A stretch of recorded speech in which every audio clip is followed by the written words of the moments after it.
দেখুন, ভণ্ডামি কত প্রকার ও কী কী। সস্তা জনপ্রিয়তা কুড়ানোর জন্য যখন মনে যা চায় তা কিভাবে বলে যাচ্ছে। দেশে নাকি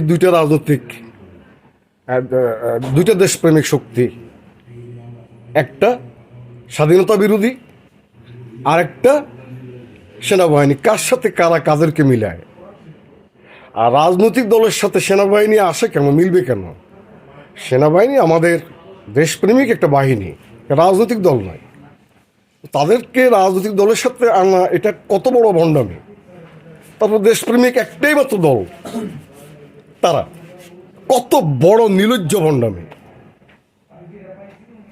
এসব থেকে দেশকে রক্ষা করার জন্য জনগণকে এগিয়ে আসার আহ্বান জানাচ্ছি। ভণ্ডামি রুখে দিন, সস্তা জনপ্রিয়তার ভণ্ডামি রুখে দিন।